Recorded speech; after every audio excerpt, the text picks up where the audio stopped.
নমস্কার, বিঘ্নহর্তা চ্যানেলে আপনাদের সবাইকে সুস্বাগতম জানাই। আজ বিজয়া একাদশী। এই তিথিতে বিষ্ণুর পুজো ও বিজয়া একাদশীর ব্রতকথা পাঠ করলে বাজপেয় যজ্ঞের সমান ফল পাওয়া যায়। স্বয়ং শ্রীরাম বিজয়া একাদশীর ব্রত করেছিলেন। ফাল্গুন মাসের কৃষ্ণপক্ষের একাদশী তিথি বিজয়া একাদশী নামে পরিচিত।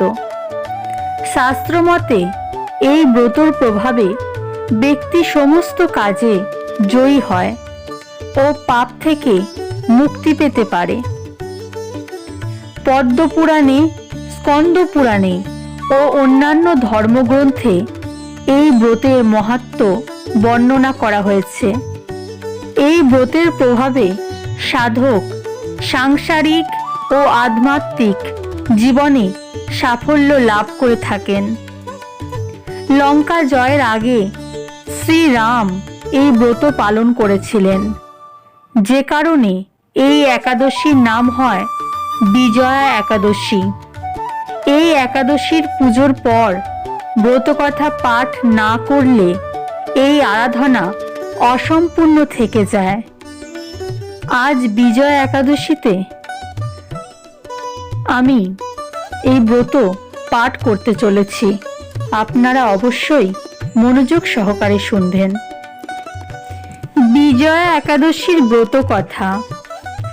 যুধিষ্ঠির জিজ্ঞেস করেন, বাসুদেব, ফাল্গুন কৃষ্ণপক্ষে কোন নামের একাদশী পালিত হয়? দয়া করে জানান।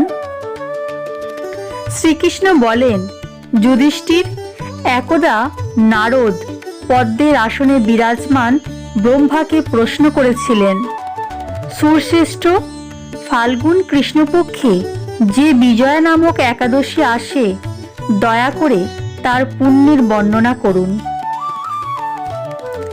ব্রহ্মা বলেন, নারদ, শোনো, আমি এক উত্তম কাহিনী শোনাচ্ছি যা পাপ ক্ষয় করে।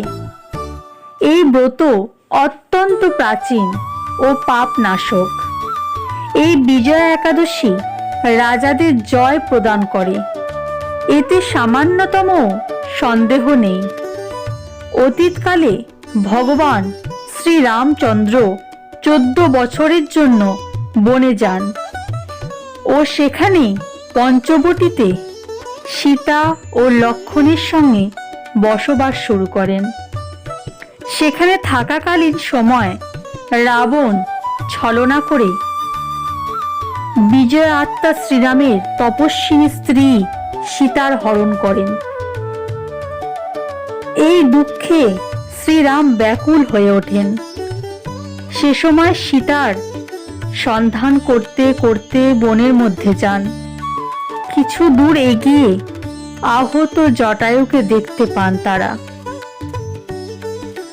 এরপর তিনি বনের মধ্যে কবন্ধ নামক রাক্ষস বধ করেন। তারপর সুগ্রীবের সঙ্গে শ্রীরামের বন্ধুত্ব হয়। এরপর শ্রীরাম বানর সেনা একত্রিত করেন। হনুমান লঙ্কায় অশোক বাটিকায় গিয়ে সীতার সঙ্গে সাক্ষাৎ করেন ও শ্রীরামের চিহ্নস্বরূপ মুদ্রিকা প্রদান করেন।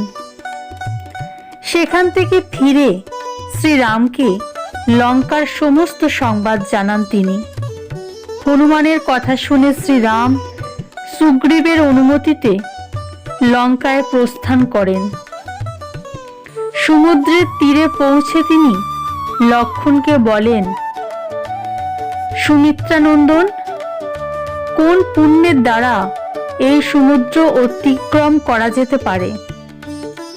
এটি অত্যন্ত ভয়ঙ্কর ও অগাধ জল জন্তুর দ্বারা পরিপূর্ণ।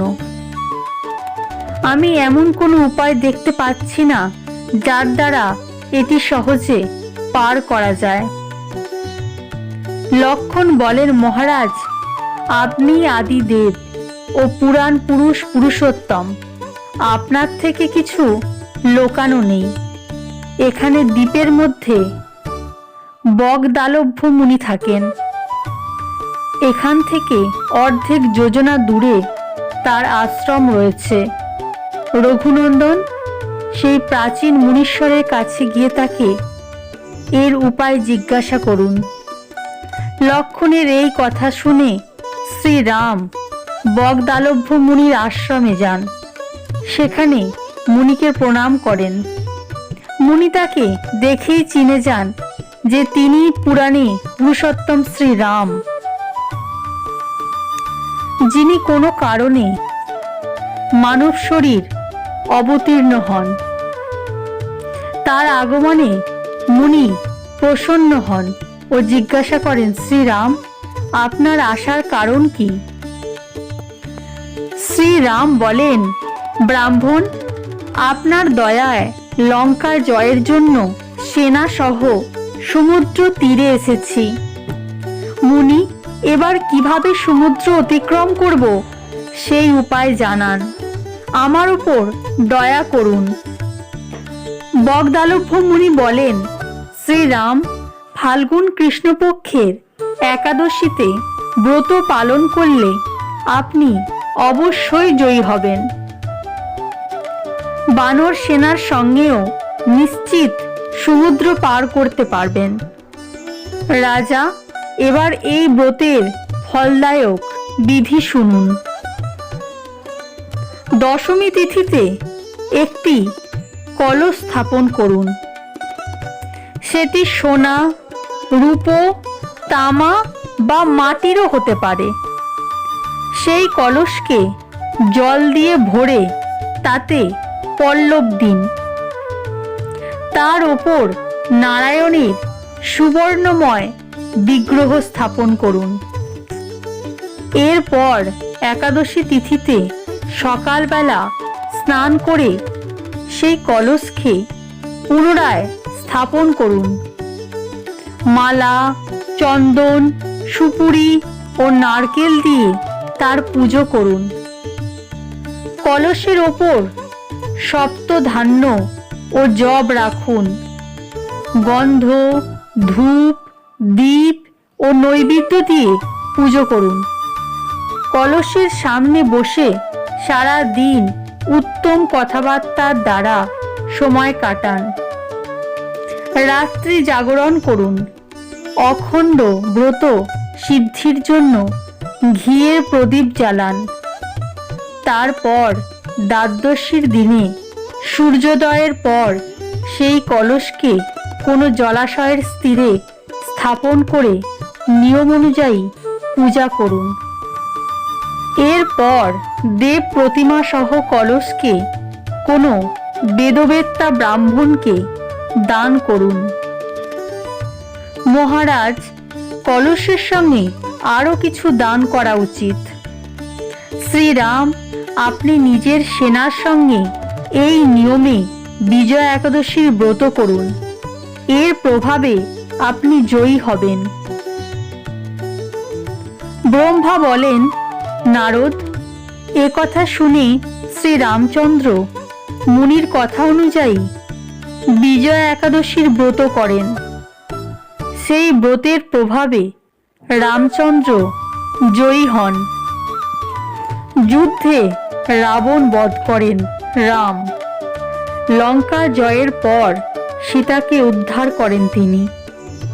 যে ব্যক্তি এই ব্রত করেন তারা মর্ত্যলোকে জয়লাভ করে ও পরলোকেও অক্ষয় থাকে।